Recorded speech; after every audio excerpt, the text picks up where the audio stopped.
तो आज मैं रिव्यू करूंगा डीसी एक्सटेंडेड यूनिवर्स की मूवी ब्लैक एडम का।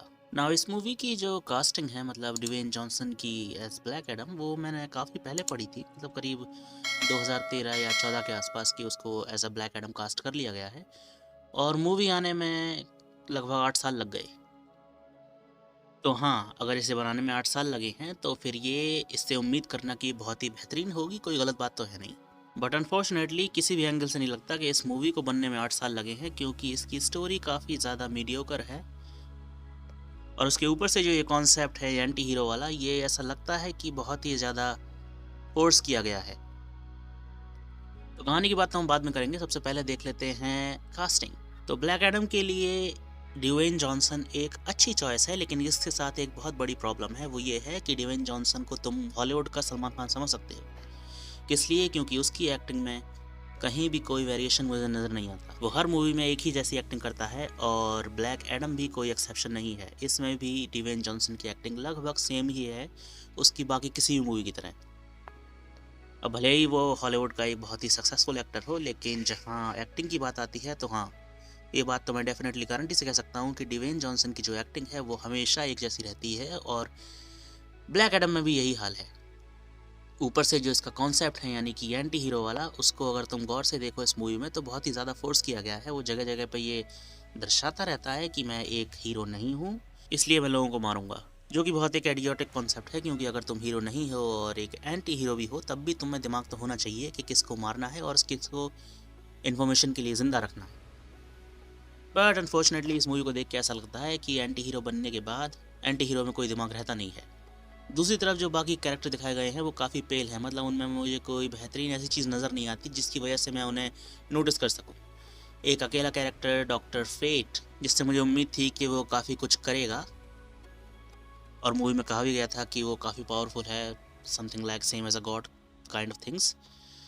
वो भी अपने रोल में फीका पड़ जाता है, क्योंकि वेल अगर तुम किसी को गॉड से कंपेयर कर रहे हो तो फिर उसके साथ एक्सपेक्टेशन बहुत ही ज़्यादा बढ़ जाती हैं, जो ये मूवी पूरी तरीके से फेल कर देती है। क्योंकि वेल अगर तुमने मूवी नहीं देखी है तो मैं नहीं बताऊंगा। लेकिन एक चीज़ जो मूवी अच्छा करती है वो है ब्लैक एडम का पास्ट। ब्लैक एडम का पास्ट जिस तरीके से नैरेट किया गया है कि वो आखिर ब्लैक एडम क्यों है, ये मुझे पसंद आया। क्योंकि ये पूरी तरीके से कॉमिक्सों में नहीं है, लेकिन पूरी तरीके से अलग भी नहीं है। मतलब ऐसा कुछ हुआ तो था लेकिन एग्जैक्ट नहीं हुआ था, ये थोड़ा बदल दिया गया है।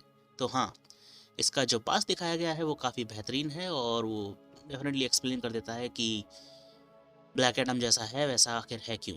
बाकी के जो सुपर हीरोज़ हैं जैसे कि हॉकमैन, साइक्लोन या फिर वो एटम स्मैशर, वो काफ़ी पेल पड़ जाते हैं। मतलब सच बताऊं तो मुझे बिल्कुल भी इंटरेस्ट नहीं आया उन देखने में। उनके साथ ब्लैक एडम की थोड़ी बहुत फाइट होती है, लेकिन वो इतनी इंटरेस्टिंग नहीं है जितनी होनी चाहिए।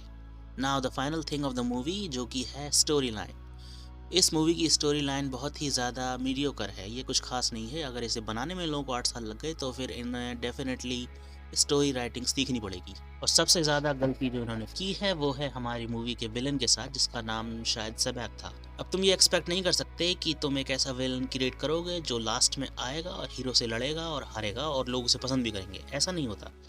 एक विलन को लगभग शुरुआत से ही होना चाहिए किसी मूवी में, और उसकी जो फिलोसॉफिकल वैल्यू है वो काफ़ी ज़्यादा होनी चाहिए। ऐसा नहीं होना चाहिए कि मैं हीरो को मार दूंगा और दुनिया पर राज करूंगा। ये सब चीज़ें अब पुरानी हो चुकी हैं, इतनी अच्छी लगती नहीं है। जब से थैनोस या जोकर जैसे विलन आए हैं तब से फिलोसॉफिकल विलन ज़्यादा बेहतर लगते हैं देखने में। जिनका जो मोटिव है वो कुछ और ही होता है। लेकिन इस एरा में अगर तुम एक ऐसे विलन को दिखाओ जिसका मोटिव पेल है कि मैं तुम्हें मार दूंगा और पूरी दुनिया पर राज करूंगा, वो कुछ खास अच्छा लगता नहीं है। ऊपर से अगर उसकी एंट्री ही मूवी के लास्ट में हो रही है तो हाँ, ये डेफिनेटली बहुत ही बेकार चॉइस थी इस मूवी की। जिसने भी ये प्लॉट लिखा है कि हम गुंडे को लास्ट में दिखाएंगे, उसने बहुत ही बेकार लिखा है। क्योंकि अगर वो लास्ट में आके हारने ही वाला है तो फिर उससे किस तरह का कनेक्शन क्रिएट कर सकते हैं व्यूअर्स। और ऊपर से उसका एंड भी बहुत ही ज़्यादा पैथेटिक था। इतना बुरा तरीके से किसी विलन का एंड, और बुरे तरीके से मेरा मतलब है पुअर राइटिंग में किसी विलन का एंड मैंने आज तक नहीं देखा। मतलब क्या बकवास थी वो यार, क्या बोलूँ अब। सो इन दी एंड ब्लैक एडम कुछ भी नहीं है। ये एक अच्छे ग्राफिक्स के साथ बनाई हुई एक मीडियोकर फिल्म है, जिसको बनाने में अगर 8 साल लगे हैं तो ये बहुत ही बेकार है। ऐसी स्टोरी तुम 6 महीने में भी लिख सकते हो।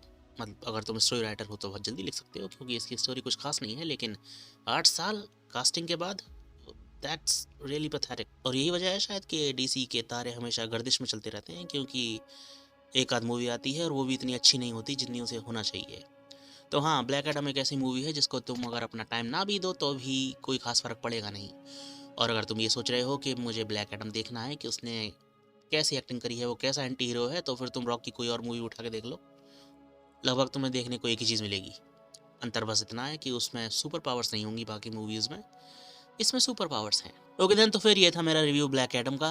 मैं इस मूवी से हाईली डिसअपॉइंटेड हूँ, लेकिन कोई बात नहीं, फिर भी चलता है। अगर तुम इस मूवी को देखना चाहते हो तुम जाके रेफरेंटली देख सकते हो, लेकिन मैं रिकमेंड करूँगा कि इस पर अपना टाइम वेस्ट करने की कोई ज़रूरत नहीं है, खासतौर से अपना पैसा बर्बाद करने की तो बिल्कुल भी ज़रूरत नहीं है। ओके देन, तो फिर तुमसे मिलूंगा मैं अपने अगले वीडियो में। Till then take care and bye bye.